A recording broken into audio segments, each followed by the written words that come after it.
സുജിത്ത്, ഗോപിക, ജോസി എന്നിവർ ചേർന്ന് ഒരു കമ്പനി തുടങ്ങി. സുജിത്ത് 1,50,000 രൂപയും ഗോപിക 1,25,000 രൂപയും ജോസി 2,25,000 രൂപയും മൂലധനമായി നിക്ഷേപിച്ചാണ് കമ്പനി തുടങ്ങിയത്.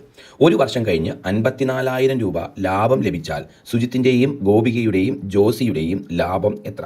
അപ്പോൾ ഇവർ ഓരോ ആൾക്കാരും, ഒരാൾ സുജിത്താണ്, ഒരാൾ ഗോപികയാണ്, ഒരാൾ ജോസിയാണ്, അല്ലേ? ഇവർ ചേർന്ന് കമ്പനി തുടങ്ങി.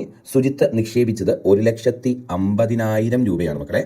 അതുപോലെ ഗോപിക 1,25,000 രൂപയാണ് നിക്ഷേപിച്ചേക്കുന്നത്. അതുപോലെ ജോസി 2,25,000 രൂപയാണ് നിക്ഷേപിച്ചേക്കുന്നത്. ഓക്കെ, ഇതാണ് ഇവരുടെ മൂലധനം, ഇൻവെസ്റ്റ്മെൻറ്റ്, അല്ലേ? എപ്പോഴും നിങ്ങൾ ഓർക്കുക, ലാഭം വീതിക്കേണ്ടത് ഇൻവെസ്റ്റ്മെൻറ്റിൻ്റെ റേഷ്യോയിലാണ്. എന്തിൻ്റെയാണ്? ഇൻവെസ്റ്റ്മെൻറ്റ്. ഞാൻ ഇൻവെസ്റ്റ് ചെയ്ത എമൗണ്ടിൻ്റെ റേഷ്യോയിൽ വേണം എന്ത് ചെയ്യാൻ? ലാഭം വീതിക്കാൻ. ഇനി ഇൻവെസ്റ്റ് ചെയ്ത എമൗണ്ടും കാലയളവും കൂടെ തന്നിട്ടുണ്ടെങ്കിൽ മാത്രം ഇൻവെസ്റ്റ്മെൻറ്റും കാലയളവും ഗുണിച്ചതിൻ്റെ റേഷ്യോയിൽ വീതിക്കണം. ഇൻവെസ്റ്റ്മെൻറ്റ് മാത്രമുള്ളെങ്കിൽ ഇൻവെസ്റ്റ്മെൻറ്റിൻ്റെ റേഷ്യോയിൽ വീതിച്ചാൽ മതി. ഓക്കെ, അപ്പം ഞാൻ ഇതിൻ്റെ റേഷ്യോ എടുക്കാൻ പോവുകയാണ്.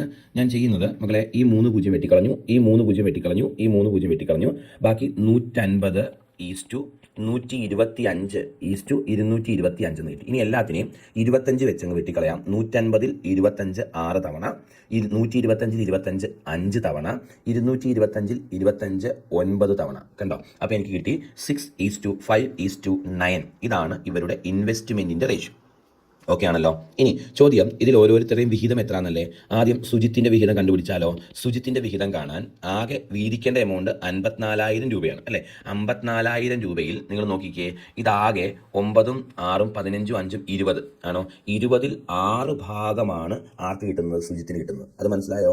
ഇതാണ് ഇവരുടെ ഇൻവെസ്റ്റ്മെൻറ്റിൻ്റെ റേഷ്യോ. ഇതെല്ലാം കൂടെ കൂട്ടുമ്പോൾ 20 കിട്ടും. ശരിയല്ലേ? 20-ൽ 6 ഭാഗം ഷെയറാണ് ആർക്ക് കിട്ടുന്നത്? സുജിത്തിന്. 20-ൽ 5 ഭാഗം ഷെയറാണ് ആർക്ക് കിട്ടുന്നത്? ഗോപികയ്ക്ക്. സോ 20-ൽ 9 ഭാഗം ഷെയറാണ് ആർക്ക് കിട്ടുന്നത്? ജോസിക്ക്, അല്ലേ? അപ്പം 54,000-ന്റെ 20-ൽ 6 ഭാഗം എത്രയാണെന്ന് നോക്കിയാൽ ഉത്തരമായി മക്കളെ. 20-ൽ 6 ഭാഗം ആണോ? ഈ 0 വെട്ടിക്കളഞ്ഞു, ഈ 2ഉം ഇതും കൂടെ വെട്ടിക്കളഞ്ഞാൽ നമുക്കറിയാം 27, അല്ലേ? 2,700 കിട്ടും. ഇൻറ്റു 6ആണ് ഉത്തരവായിട്ട് വരുന്നത്. ശരിയല്ലേ? സോ ഈ 27 ഇൻറ്റു 6 ചെയ്യുമ്പം 2-ലല്ലേ ഒറ്റയുടെ സ്ഥാനത്തെയൊക്കെ അവസാനിക്കുന്നത്, അല്ലേ? അങ്ങനെയാണെങ്കിൽ 162 ആയിരിക്കും 27 ഇൻറ്റു 6-ന്റെ ഉത്തരം. ഇനി 2 0 കൂടെ ചേർത്താൽ ഇതാണ് സുജിത്തിൻ്റെ വിഹിതം. അപ്പം ഇതുള്ള ഓപ്ഷൻ ഏതാ? Option D. ഇനി ബാക്കിയുള്ളവരെ കണ്ടുപിടിക്കേണ്ട ആവശ്യമില്ലല്ലോ. ഞാൻ ചെയ്തത് മനസ്സിലായോ മക്കളെ? ഇവിടെ 2,700 ഇൻറ്റു 6 എന്നല്ലേ വന്നേ?